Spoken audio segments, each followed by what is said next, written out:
Âge tendre. Note rétrospective. Alors, puisque j'ai abandonné le journal, j'avais rien pu écrire à l'époque. J'étais tout mou comme les ballons après les fêtes. C'est ma responsabilité maintenant d'écrire ce que je n'ai pas eu la force de raconter, c'est-à-dire cette soirée, la quasi Françoise Hardy, la maison où j'ai grandi, Madame Laurel, et tous ceux qui souriaient si fort, et ceux-là à la fin qui... Enfin, j'y viens. Alors, d'abord, il faut imaginer toute la rue Georges Perec illuminée et dégoulinante de couleurs. Et moi, qui me promène là-dedans en rectifiant des choses. Lanterne de guingois, guirlande un peu décrochée, câbles électriques pas bien gaffés. Et Magali, Arthur, Marie-Lou, Filou et tous les autres courant de ci, de là avec du scotch et des rires excités. Toute la matinée, on a rappelé aux pensionnaires ce qui allait se passer l'après-midi. Moi, on va avoir la visite de Françoise Hardy. Monsieur Vanti. Celle-là, si elle me le dit 2 fois, c'est que j'ai pas entendu la première. Octavio. C'est grâce à Madame Laurel, qui a été tirée au sort par Salut les copains. Madame Samama. Hein? Ça existe encore, Salut les copains? Moi. Ça dépend ce que vous voulez dire par existe. Madame Samama. Vous nous racontez des salades. Octavio. Mangez la vôtre, Madame Samama. Madame Samama. J'en veux pas de votre cornet de bif. Octavio, c'est du tofu. Madame Samama, c'est dégueulasse. Monsieur Davrec, Françoise. Françoise, Françoise. Moi. Mais oui, monsieur Davrec, Françoise Hardy.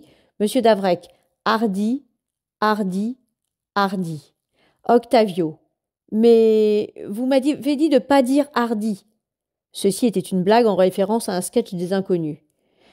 L'ambiance est rose et jaune comme des fleurs, fraîche aussi et pleine de douceur, et de cette espèce de marade tendre qu'on ressent quand on fabrique un mensonge dont on pense qu'il va faire plaisir aux gens. Exemple, ne pas dire à quelqu'un qu'on va le chercher à la gare et y aller quand même. Autre exemple, faire croire par message qu'on a passé l'après-midi à la bibliothèque alors qu'en fait on a préparé un gros gâteau au chocolat à sa mère.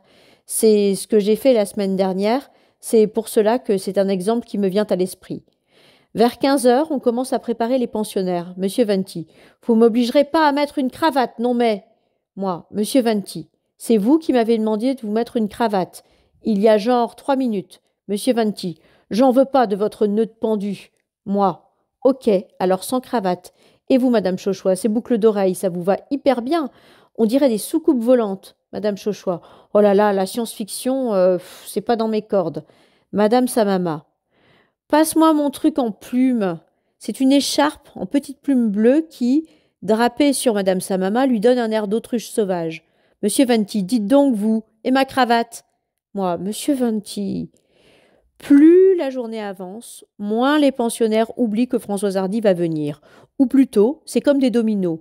Quand l'un d'eux oublie, un autre vient de s'en ressouvenir, le redit, et alors ça repart les conversations.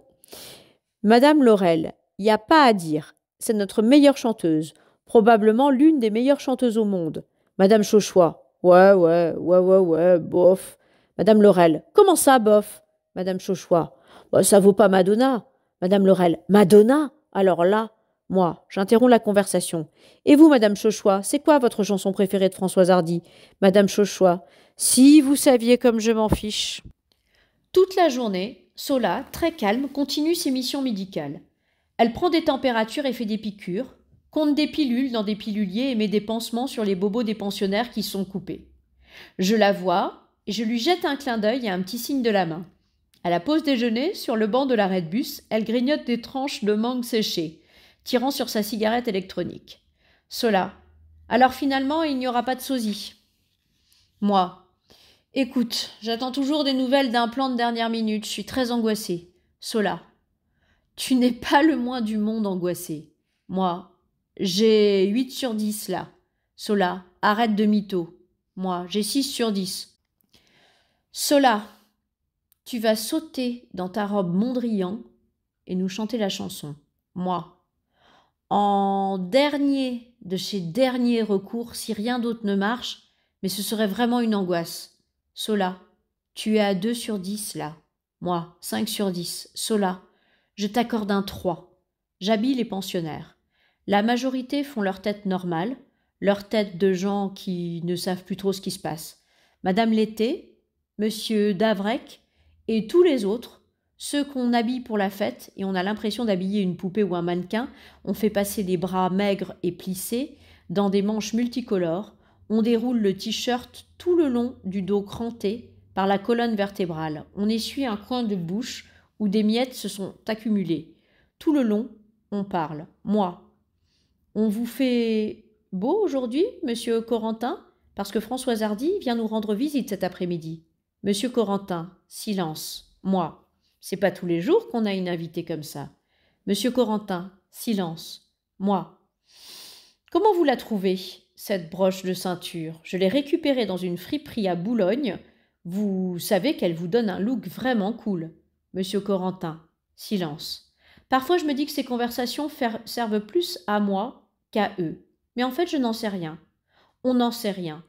Peut-être que loin, quelque part dans leur cerveau tout rongé, il y a mes mots qui viennent mettre des petites caresses.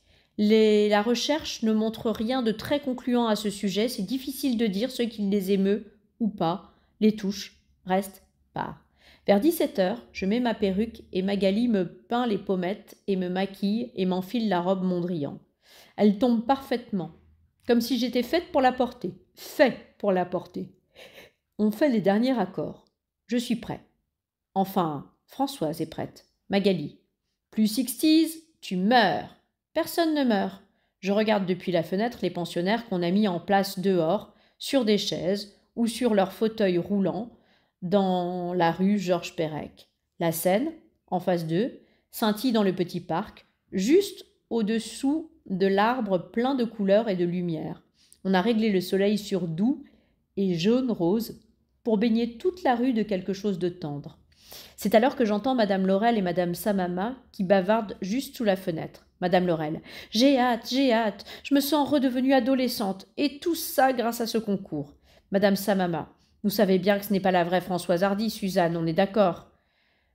Madame Laurel. Oui, mais chut, je ne crois pas que le Thio soit au courant.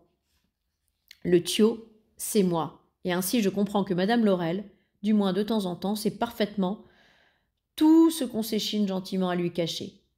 Et qu'elle me le cache à moi, par la même entreprise de gentillesse. Marianne Kasprowitch monte sur scène. Octavio et Sola à ses côtés. Elle fait un long discours que je n'entends pas. J'entends juste mon cœur qui gonfle de sang mes tympans. J'entends seulement la toute dernière phrase et les premières notes de la musique qui résonnent. Marianne Kasprowitch. Veuillez applaudir, mesdames et messieurs, pour vous ici et aujourd'hui, pour vous chanter La maison où j'ai grandi, Mademoiselle Françoise Hardy. Je voudrais décrire l'arrivée de Françoise Hardy, enfin de moi, de la manière dont elle est entrée en scène, s'est campée devant les pensionnaires, la façon dont elle a ouvert la bouche, tirant vers ses lèvres ses pommettes saillantes pour chanter a cappella les premiers vers. Quand je me tourne vers mes souvenirs, mais en fait je n'ai aucun souvenir clair de la manière dont j'entre en scène, me campe devant les pensionnaires, ouvre la bouche. J'ai un souvenir clair des pensionnaires qui regardent Françoise, qui me regardent moi. Jamais ils ne mourront dans ma mémoire, ces regards-là impossibles. Je revois la maison où j'ai grandi. Il y en a dont les yeux brillent comme jamais, comme si leur crâne contenait une ampoule. Il me revient des tas de choses. Il y en a qui sont attentifs, mais normaux, polis, comme quand on leur montre un western spaghetti ou un épisode du Petit Rapporteur. Je vois des roses dans un jardin. Il y en a qui passent d'un état à l'autre. D'abord, ils remarquent, ensuite ils s'éteignent, et puis ils se rallument comme des guirlandes de Noël. Là où vivaient des arbres, maintenant, la ville est là. Il y en a qui n'en ont strictement rien à foutre. Et la maison, les fleurs que j'aimais tant n'existent plus. Il y en a, comme Madame Laurel, qui pleurent. En général, c'est difficile de savoir exactement quand les pensionnaires pleurent, parce qu'ils sont tristes ou heureux, ou quand ils pleurent simplement parce que des larmes leur coulent des yeux. Mais là, ce n'est pas difficile. Madame Laurel pleure, des larmes rondes et scintillantes, comme toute joie de voir Françoise Hardy devrait l'être. Et Madame Samama lui passe des Kleenex et lui murmure des choses. Je vois tout cela depuis ma scène, dans les éclats ronds de la boule disco, dans les spots multicolores qui toupiotent.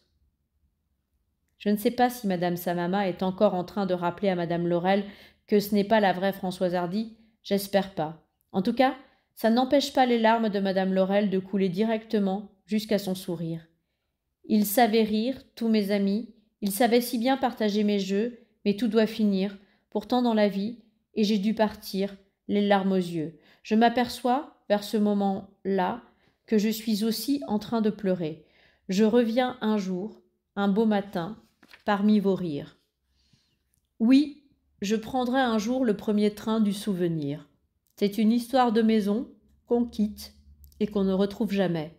Je la chante et tout le monde pleure, car qui n'a pas, dans sa vie, quitté une maison pour ne plus jamais la retrouver?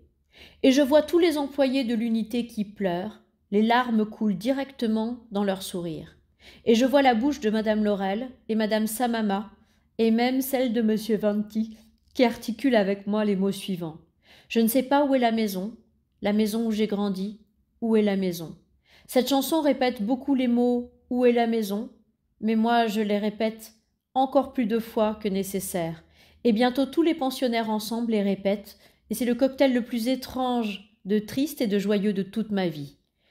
Qui sait où est la maison? Qui sait où est la maison où j'ai grandi, où est la maison? Je termine la chanson dans des larmes abondantes et qui font couler tout mon maquillage. Mais bon, les pensionnaires c'est pire, et puis leurs rides font comme des gouttières. Ensuite viennent les applaudissements. Il ne faut pas décrire les applaudissements quand ils nous sont destinés. Ce n'est pas modeste. Je repasse en coulisses, je me change et je retrouve Sola sur le banc de l'arrêt de bus où elle sirote un verre de kir violette en grignotant des chips de wasabi. Sola, c'était magnifique, tu sais. Je la remercie, etc. Elle me fait des tas de compliments que je ne mets pas là pour ne pas encombrer. D'ailleurs, ce n'est pas la seule à me faire des tas de compliments ce soir-là, et si je les mettais tous, je déborderais encore plus de la limite des 30 pages. Sola, t'es triste de partir, mon grand? Moi, je ne dis rien. Sola, c'est à la fois très court et très long une année de Cercy. Moi, je ne dis rien. Sola, tu vas me manquer. Moi, je ne dis rien. Sola, on va tous les deux vers quelque chose de nouveau, tu sais. Moi, toi aussi, Sola, tu vas me manquer. Sola chantonnant. Et j'ai dû partir, les larmes aux yeux, et en même temps elle gomme mes larmes du coin de sa manche. Sola, je reviendrai un jour, un beau matin, parmi vos rires. Moi. Je savais pas que tu connaissais les paroles. En disant ça, je regarde droit devant moi les pensionnaires qui bavardent et grignotent. Cela. Oh, j'ai eu ma période fan de Françoise Hardy, moi aussi. Et elle continue à murmurer toutes les paroles. Vraiment, elle les connaît. Sa voix est chuchotante et un peu rêche, pas vulgaire comme celle de Cindy Henriot, mais pas pure comme celle de Françoise. Une voix un peu sablonneuse, marine. Sola. Oui, je prendrai un jour le premier train du souvenir. Moi. Hoche la tête. Sola. Murmurant. Mais oui, tu reviendras, et moi aussi, promis. Moi. Comment ça, toi aussi? Elle me passe un bras autour des épaules. Ensuite, on se tait. On écoute le jukebox qui passe du Marie Laforêt, Yvan, Boris et moi. Et on observe les pensionnaires qui continuent à s'éteindre et à s'allumer ensemble, parfois synchro, parfois pas. Moi, chantonnant, et la maison, où est-elle? La maison où j'ai grandi? Moi. Comment ça, toi aussi? Sola. Coup de menton, sourire. Regarde monsieur Vanti qui danse. Je regarde, monsieur Vanti est monté sur scène et il danse à la russe sur la musique de Marie Laforêt. Il jette les jambes de part et d'autre, il plie les genoux, c'est aberrant. Il a toute cette danse en lui. La musique accélère. Tout à coup, madame Athème le rejoint. Elle danse aussi à la russe et bientôt, ils sont tout un petit comité de valides à jeter les pieds et des mains et à tournoyer comme des toupies. Moi, ils vont se casser quelque chose. Et c'est absurde, mais ils continuent. Octavio met Nathalie de Gilbert Bécaud pour les calmer. Et pourtant, ils continuent tous. Ils tourbillonnent. Ils ont 15 ans. Et on est en pleine guerre froide, mais ils dansent à la russe. Moi, ils sont dingues. Faudrait quand même les arrêter. Mais ceux et celles qui ont des cannes se lèvent. Même ceux qui sont dans des fauteuils viennent se hisser sur l'estrade et ils dansent de plus en plus vite dans la musique qui accélère, accélère. Et moi aussi je me lève et le bras de Sola tombe de mon épaule. Je me lève et je me rapproche de la scène où ces pensionnaires fous tournoient et lancent des jambes grêles ou grosses dans tous les sens. Je monte sur l'estrade, il faudrait que quand même quelqu'un s'occupe de leur santé, mais, monsieur Vanti, viens donc te joindre, le Thio. Plus bas sur les genoux. Alors, les vieux et les vieilles m'entraînent dans leur danse dingue, dans la musique slave, rapide, hachée, avec leur corps fripé, fou, de sorte que je perds de vue l'arrêt de bus, Sola, la vie en général, et la fin de la chanson dure pour toujours. Elle continue, et tout le monde tourne, autour dans une ronde folle, charentaise en l'air partout, dentier exposé, lunettes vol planées, il y en a forcément un qui va nous faire une crise cardiaque. Mais non, tout ça finit par s'arrêter, et, ayant perdu la notion de combien de temps exactement on a passé à danser, j'applaudis, les pensionnaires applaudissent, s'applaudissent, à recommencer à applaudir quand ils oublient qu'ils ont applaudi. Ceux qui n'applaudissent pas regardent devant eux avec des yeux luisants et ronds, cet éclat mouillé d'œufs de poisson. Puis les corps retombent dans les fauteuils ou se rattachent à leur canne. La musique est douce maintenant. C'est le soir. Octavio, Marianne, Magali ont l'air de rêveurs qu'on vient de réveiller. Moi, je me retourne vers l'arrêt de bus pour regarder Sola, mais elle n'est plus là. Le banc est vide. D'abord, je crois qu'elle est partie aux toilettes ou ailleurs s'occuper d'un pensionnaire, chercher le champagne. Je ne m'inquiète pas, sentant encore sur les épaules le poids et la température de son bras. Je veux la trouver pour qu'on parle de la danse folle, de l'énergie de guerre froide de nos pensionnaires, mais je ne la trouve pas. Et, un peu plus tard, alors que le champagne est ouvert et que j'ai déjà fait 3 fois le tour des pensionnaires, fait des bises, posé pour des polaroïdes, servi des verres, je m'aperçois que Sola n'a toujours pas réapparu. Madame Samama, tu m'as l'air tout chafouin, mon pauvre Valentin. Moi, je ne sais pas ce que ça veut dire, Madame Samama. Il y a quelque chose qui te préoccupe? Je suis étonnée parce que Madame Samama n'a pas normalement beaucoup de sollicitude. Mais là, son sourire est du côté tendre plutôt que du côté sarcasme, et c'est un changement appréciable. Je m'assieds près d'elle. Moi, non, c'est juste que je ne sais pas où est Sola. Elle était avec moi tout à l'heure et maintenant elle est plus là. Madame Samama. Oh, mais elle a pris le bus. Moi, comment ça? Madame Samama, elle est partie en bus. Moi, ah bon? Elle me l'a pas dit, Madame Samama. Elle l'a dit à personne. Elle m'a jeté un regard complice, Madame Samama. Mais moi, je l'ai vue. Elle met son doigt sous sa paupière pour montrer qu'elle a l'œil pour ce genre de choses confidentielles. Moi, vous l'avez vue quitter la rue, Madame Samama? Non, non, elle était sur le banc de l'arrêt de bus. Moi, oui, mais après elle est partie, Madame Samama. Écoute-moi au lieu de bavasser, tête en bois. Moi, pardon, Madame Samama. Pendant qu'on dansait tous, le bus est arrivé. Je me suis dit, tiens, enfin le bus. Dommage qu'il arrive à une heure si peu pratique pour tout le monde. Toi, tu dansais, de tous tes membres, comme une tarentule. Hop, hop, hop. Mais cela, elle a entendu le bus, et c'est pas tombé dans l'oreille d'une sourde. Elle s'est retournée vers le bus, elle est montée dans le bus, et elle est partie avec le bus. Je mets ma tête entre mes bras. Moi, Madame Samama, il n'y a pas de bus, Madame Samama. Il n'y en a pas maintenant, mais tout à l'heure. Moi, arrêtez avec ça, il n'y a pas de bus.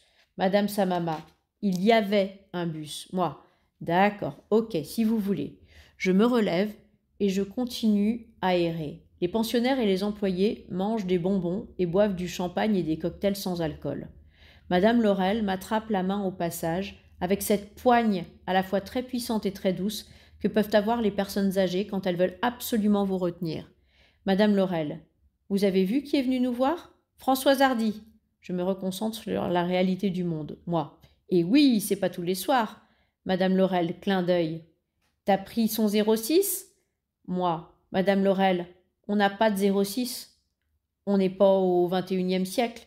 J'avise Marianne Kasprowitch. Moi, Marianne Kasprowitch, vous auriez vu Sola? Madame Laurel. Le docteur Perret? Elle a pris le bus. Moi, oh non, vous allez pas vous y mettre. Madame Laurel, de quoi? Moi, arrêtez avec votre bus, elle n'a pas pris le bus, il n'y a pas de bus. Il n'y a jamais eu de bus. Marianne Kasprowitch, quel bus? Madame Laurel, le bus qui est arrivé à la fin de la chanson. Hop, elle est montée dedans. So long, bye bye, docteur Perret.